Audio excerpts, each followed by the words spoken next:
Hey everyone, and welcome back to the channel, IBD with me, Maddie. If you're new here, my name is Maddie, and I have IBD. In my last video, I covered the basics on what Crohn's disease actually is, and the surgical procedure for a stoma. But today, I did want to take things a little bit further, and I wanted to share my practical, everyday stoma care management routine. Now, when you're very first told that you need a stoma, one of the scariest thoughts that you can be left wondering is, how am I going to manage this every single day? And of course, when you start to do internet searching and you Google image search the word stoma for the first time, well, I don't think any of us can forget that sudden nauseous feeling of dread. But I'm here to tell you that once you get yourself into a routine with your stoma care, it really does just become a normal part of your morning or evening self-care routine, just the same as brushing your teeth. So why don't we start at the beginning then? The morning. For me, the very first thing that I do before I even get out of bed is I will check and feel how full the bag is.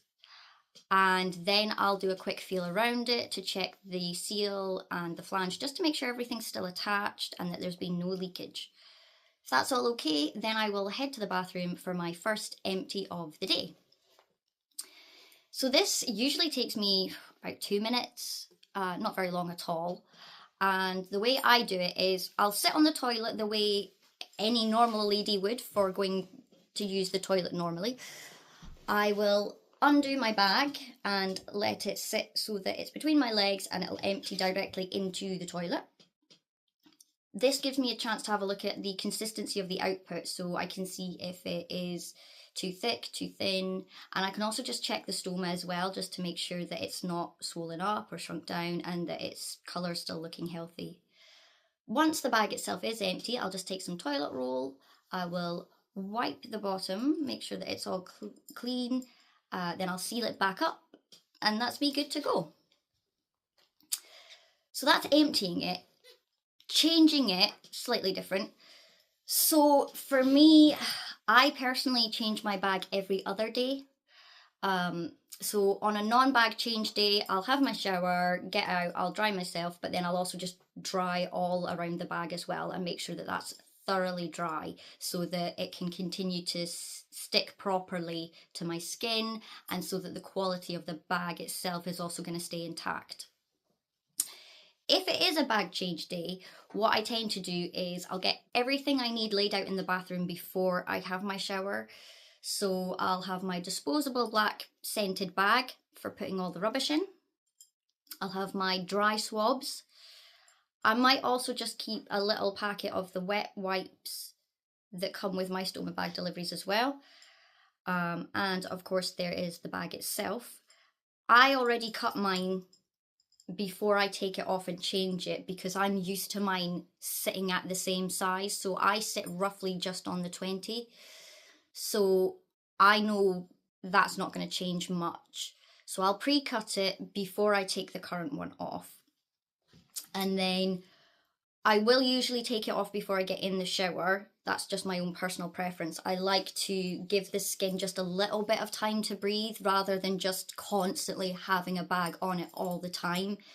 For me, I think if I take a bag off and then literally stick another one straight back on over and over again and not letting any air get to it ever doesn't do so good for my skin. So I will leave it off while I'm in the shower. I'll have my shower as normal. And then just before I get out, I will cover it over with the dry swabs, get my towel on, get out, and that's when I can thoroughly dry all around the stoma and the skin, making sure that it's fully dry. At this point, this is when you could put on any barrier cream if that's what you use and add any paste or rings that you may be using for your bags. And then when I'm certain that it's all fully dry, I will peel off the plastic backing and then I can attach the new bag. And that's it. All the rubbish just goes into that black sack, tie that up. And then for me, I just put all the rubbish, it goes down in my kitchen bin, and then it just gets emptied when that gets emptied. Now, some people I know have nappy bins in their bathrooms, and that's what they put their disposable bags into. It's really up to you. That's just what I'm used to doing. And that is how I manage and maintain my stoma whilst I'm at home. Okay, so that's how I manage and maintain the stoma in the house. Fair enough. But what about when I'm not at home? So let's talk about out and about. So one of the things that gave me my confidence back after surgery was having put together a really solid emergency medical kit, so that I knew I would never have to worry when I'm out and about, because I would always have spare supplies. So this is what I've done. So for the boot of my car, I have this bag, and in this bag I have these handy little sachets for energy if my stoma has been acting up a lot with a lot of high output and I'm getting really dehydrated and I'm just not feeling great. This is a good little just in case booster to have. So I have that. I do have my bottle of oral morphine for if I'm out and about and I get in severe pain. So there's that. And then I've got in the front pocket, got all my spare medications here, so that if I'm out and about and I need any of them, I know that I've got them. Because I'd rather have them and not need them than need them and not have them. And then in this bigger pouch, I've got a set of a change of clothes, which is basically just consists of a pair of leggings, a long thin jumper and a tank top, of course spare underwear. I've got spare wet wipes, and then of course I have all my spare stoma supplies as well in this bag for changing, as well as there's some deodorant in here and a few other little sort of washing and clean up items. So this is the one I keep in the car. And then for every other bag that I take out with me, so whether that's a handbag or a rucksack, wherever I'm going, I will have like a little makeup bag in each one of those bags. And again, it's pretty small. You don't need to fill it with a lot of stuff. And all I've got is plenty of my dry wipes, my dry swabs. And I've got the wet ones, because you can never have too many of them. 2 ostomy bags. These ones I've got, one is pre-cut and one isn't. And again, that's the type that I use. I use a drainable one that I can open from the bottom. And this is my flange here, and this is the little window that I was talking about that I can keep an eye on my stoma. Some bags come as 2 parts, where this part is separate and you attach the bag onto that and you don't empty it. But that's the type that I use, the ones that do empty from the bottom. So 2 of them, just in case the first one you put on doesn't stick or for whatever reason. I've got the special scissors, the curved ones. Again, most people who have a stoma should also be given a pair of these. If you don't have them, I would suggest you get some, because obviously trying to cut a hole when you don't have curved scissors is really not easy. Depending on who your stoma supplier is, I suppose will depend on if you can get them from there. But just check with your stoma nurse or your stoma care provider. So I always carry those. Carry spare underwear, because we've all been there when you've had an issue with your bag. And doesn't it just love to share with your clothes? And of course the disposable bags that I was talking about that look just like regular dog bags, but these ones are slightly scented. And that is what I have in every one of my going out bags. So for me, knowing that I've got this in every one of my going out bags, it just gives me that reassurance when I'm out and about on a walk or shopping or even traveling. You know, I know that I don't have to worry about what if, because I've got everything I need. So preparation really is the key to feeling free. Now, in terms of managing my stoma for the rest of the day, really it kind of just becomes like background noise. So depending on what I've had to eat or drink, generally, most of the time for me, I need to empty my bag roughly maybe about 9 times a day in total. So from the moment I get up till the moment I go to bed. So let's say I get up around about 7:30, and then I don't go to bed until maybe about 11 p.m. So that's just a rough figure for me on a good day. But basically, I empty my bag whenever I'm actually going to the toilet anyway. So I just do it at the exact same time. Talking of toilets, the big thing can be using public or work toilets. A lot of people have anxiety about it, and me too. I in fact used to be incredibly nervous about using work or public toilets, but now it's just a second nature thing. You know, for me, because I have all of these different products that I carry with me, I guess that probably gives me reassurance. Part of it's probably just because I've been doing it for so many years now, and that I've told myself that I'm not bothered by it. So if I'm not bothered by it, nobody else is going to be bothered by it. And let's be honest, when we're all in there, nobody's really paying attention to what anybody else is doing. But if you feel like it would help you, you could always carry around a little bottle of deodorizing spray, hand sanitizer, something like that, that would maybe just help you feel that little bit fresher maybe, or just give you that little bit more confidence about using these facilities. So that's how I take care of that concern. Hydration, of course, is another huge part of my daily routine. So an ileostomy absorbs fluids kind of differently, not necessarily in the best way. So for me, what I'll do is throughout the day, I will take a mixture of electrolyte drinks, I'll take a mixture of hydration drinks, normal juice, water, herbal teas, just so that I can keep myself fully hydrated, keep my energy up throughout the day, and I know I'm not going to get dehydrated from any fluid or salts lost through the stoma. Food-wise, I have learned what works best for me, but again, that's just taken years of getting to know my body and my stoma. So for me, what I tend to stick to and what works the best for me is small meals, but quite often.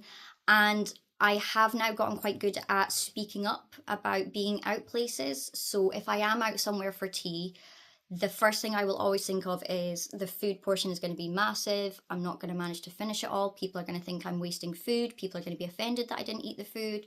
So to avoid all of that chaos and anxiety right from the off, when the waiter or waitress comes over, I simply explain I have a IBD stomach condition.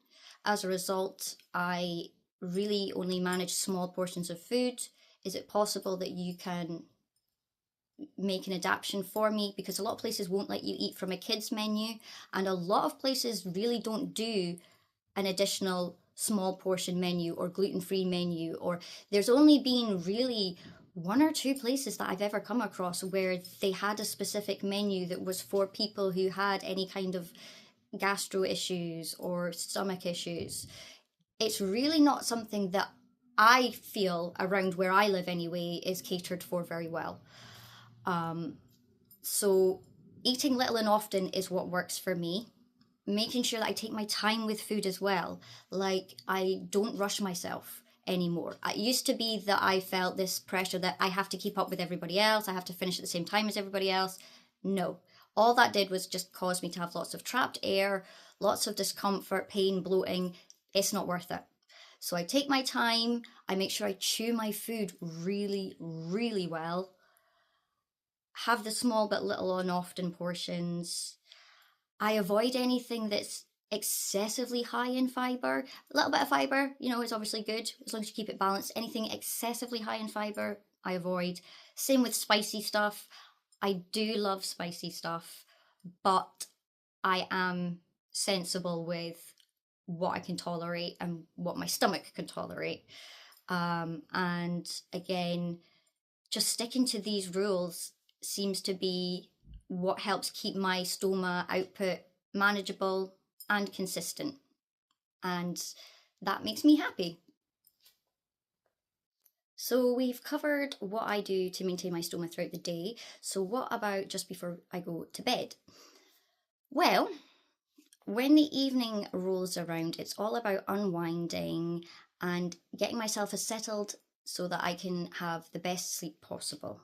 So in order to achieve that, I will empty my bag one last time before going to bed so that I can make sure it is as flat and as comfortable as possible.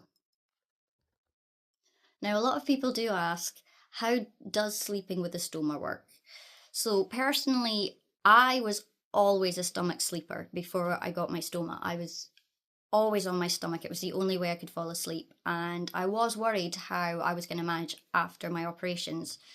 But yeah, now I can sleep fine on my stomach. So I will generally start off probably on my back or side. And then I might eventually go on my stomach. Now, as long as your stoma bag isn't like completely flat with zero air in it, and as long as you sort of position, maybe just bring one leg, bend your knee up slightly so that your tummy is ever so slightly just off the mattress, you should be fine. There's no reason why you shouldn't be able to sleep on your stomach the way that you would have before.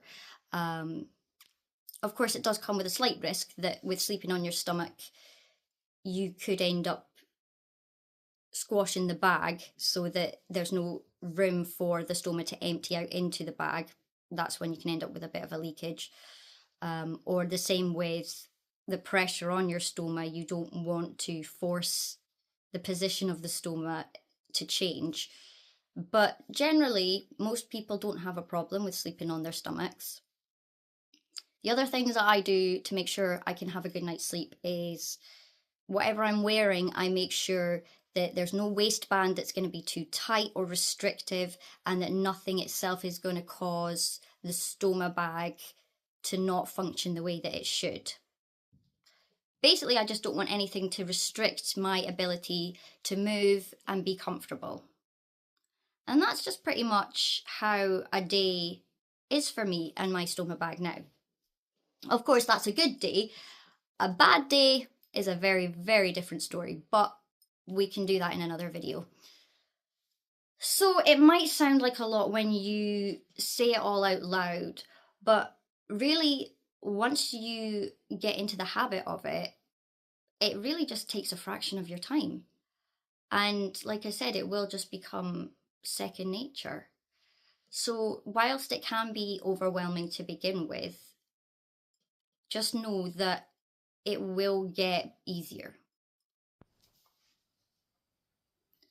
One of the great things about working out all the things that I need for myself means that I'm able to communicate to other people how they can help me. So for example, if I'm at work and I was to have an issue with my bag, because I know all of the things that I need to do, when somebody says, okay, so this has happened, what do you need from me? It's easier then for me to turn to them and say, okay, this is what I need to do, so this is what I need you to do for me. And it does just help managing and maintaining things so much simpler. And that's us for today's video.